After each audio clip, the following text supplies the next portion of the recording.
Huge news from the U.S. Department of Justice on Tuesday, September 3rd. Today, the Justice Department unsealed charges against Yahya Sinwar and other senior leaders of Hamas. Thank you, Merrick Garland, for bringing charges against these terrorists. But who are these senior leaders? According to the official charges, they are Ismail Haniyeh, Mohammed Deif, Marwan Issa, Khalid Mashal, and Ali Baraka. Half of the leaders mentioned in these charges have already been assassinated by Israel. But it is a good thing that you officially recognize the seriousness of what happened on October 7th, 11 months after the fact. Let's hear the charges. Financing and directing a decades-long campaign to murder American citizens and endanger the security of the United States. But if you know that Hamas is financing terror with most of that money flowing through Iran, why are you not freezing funds to Iran? As outlined in our complaint, those defendants, armed with weapons, political support, and funding from the government of Iran, there it is,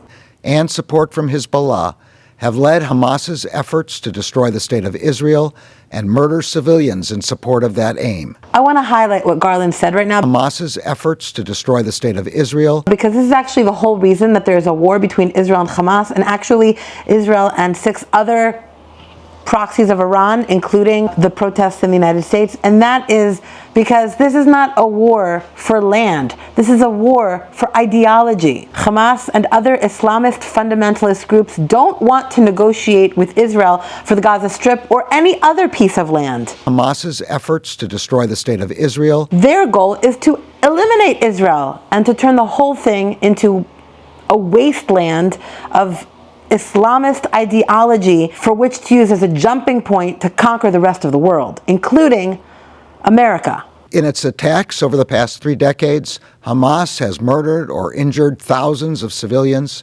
including dozens of American citizens. Including, most recently, an American named Hersh Goldberg Polin. In the early morning hours of October 7th of last year, Hamas, led by these defendants, committed its most violent, large-scale terrorist attack to date.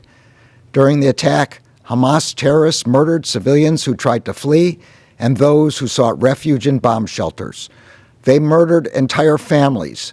They murdered the elderly, and they murdered young children. To the October 7th deniers, even the U.S. government has now officially acknowledged that entire families and children were murdered brutally on October 7th. They weaponized sexual violence against women. Sexual violence includes rape and other gruesome acts, and at this point we've learned of the details of what those gruesome acts have been, including that Hamas mutilated sexual organs of the victims, of both men and women, by the way. And I'm glad that the United States is now officially recognizing that sexual violence, including rape, was used as a weapon of war against Israelis and actually other nationalities of people who were victims of the gruesome, horrible October 7th attack.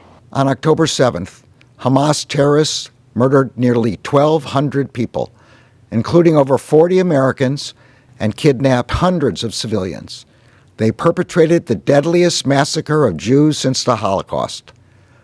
This weekend, we learned that Hamas murdered 6 more hostages, including Hersh Goldberg Polin, a 23-year-old Israeli American. That's a murder that should have been avoided, and I believe the United States really should have pushed harder to bring home Hersh. We are investigating Hersh's murder and each and every one of the brutal murders of Americans as acts of terrorism.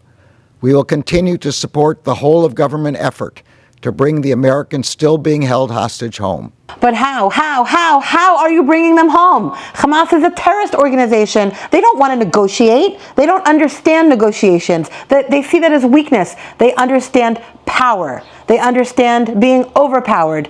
And they understand brute force. When you talk from both sides of your mouth, that's not brute force. That's capitulating to both sides. That's trying to appease both sides. And that is not seen as strength in the eyes of terrorists. And by the way, Hamas has zero incentive to release hostages when they're being funded by America through Iran, and they're being cheered on by American college students. And that's being broadcast all over the Middle East. When the government or the universities are not doing anything against the anti-Semitism that's running rampant on college campuses, and all of the Hamas cosplayers are out there parroting Hamas talking points, and nothing is being done to them, they are emboldening Hamas. The charges unsealed today are just one part of our effort to target every aspect of Hamas's operations.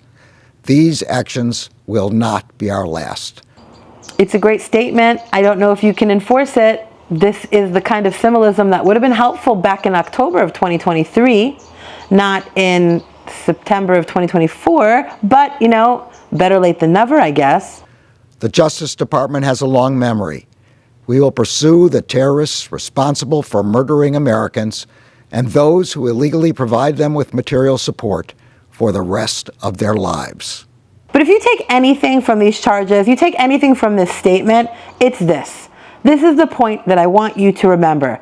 America needs Israel just as much as Israel needs America. Israel is on the front line of the war on American terror because Israel is seen as the little Satan. America is the big Satan. America is the big prize to these Islamist fundamentalists like Hamas, the Muslim Brotherhood, Hezbollah, the Houthis. They don't want to stop with Israel. They want America. Israel is the one that is holding back the flood of this oppressive regime that would love to come and conquer America. I mean, we're kind of seeing it happen in America and other Western countries now, where Islamists and other fundamentalists are using the freedoms of Western countries against them in order to espouse hateful views, anti-Semitism, other oppressive views against women, against LGBTQ people, against people of color. Some of these countries that are run by terrorists are not exactly bastions of human rights. Israel is first, and then the dream is to bring that ideology to America. And they're not afraid to use terrorism as a weapon to do that. You hear it in the slogans of the people protesting on college campuses who are saying resistance by any means necessary. They're coming after you too, college students. Terrorists don't believe in your liberal views. Israel is America's most important ally in the Middle East. The countries share intelligence. They share weapons. America does send money to Israel, but Israel also sends its most valuable asset, its young people who are conscripted into Israel's mandatory army in order to protect the country and to hold the line to prevent the ideology and terrorists from reaching America.